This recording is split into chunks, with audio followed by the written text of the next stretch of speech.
నమస్కారం. మనం CLF cut off entry చేస్తున్నాం. మీకు ముందుగా నేను చెప్పినట్లు వివో ఎస్హెచ్జి రెండు ఆప్షన్స్ సిఎల్ఎఫ్లో ఉన్నాయి.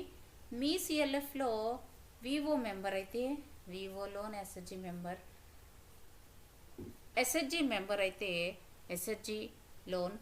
మా సిఎల్ఎఫ్లో వివో మెంబర్ నేను ఒక సిఐఎఫ్ లోన్ ఎంట్రీ చేసి చూపిస్తాను. యాక్టివ్ లోన్ ఎంట్రీ చేసి చూపిస్తాను.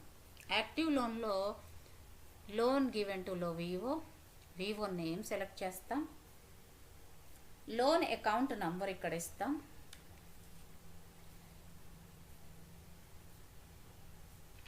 లోన్ టైప్ టర్మ్ ఉంటుంది.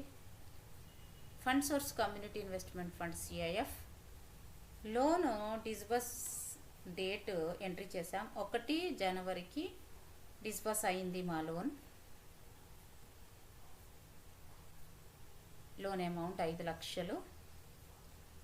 వడ్డీ రేటు మా సిఎల్ఎఫ్లో వడ్డీ రేటు 6% ఇస్తాం మేము. ఒరిజినల్ లోన్ పీరియడ్ 60 నెలలు. మోడ్ ఆఫ్ పేమెంట్ బ్యాంక్ ద్వారా రిసీవ్ చేసుకున్నాం. బ్యాంక్ సెలెక్ట్ చేస్తాను. బ్యాంక్ నేమ్, చెక్ నంబర్, ఏ నంబర్తో వివోకి లోన్ వెళ్ళింది ఆ యొక్క చెక్ నంబర్ ఇక్కడ ఎంట్రీ చేయాలి.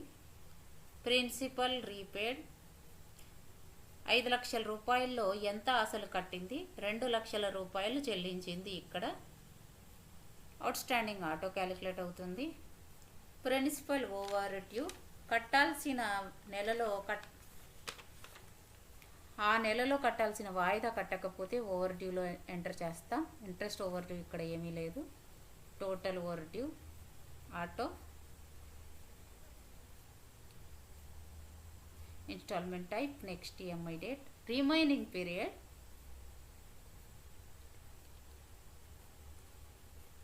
40 నెలలు.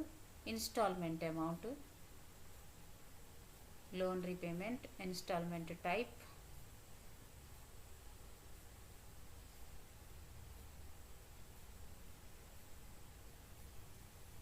Fixed principal base. Next EMI date. మన నెక్స్ట్ ఇన్స్టాల్మెంట్ ఎప్పుడు మనం రీపే చేయాలో ఆ డేట్ తీసుకుందాం. 31/3/2024 కట్ ఆఫ్ ఎంట్రీ చేస్తున్నాం. ఇప్పుడు వాయిదా ఏ డేట్లో ఉందో ఆ డేట్ ఎంట్రీ చేసి డీటెయిల్ సేవ్ చేయాలి.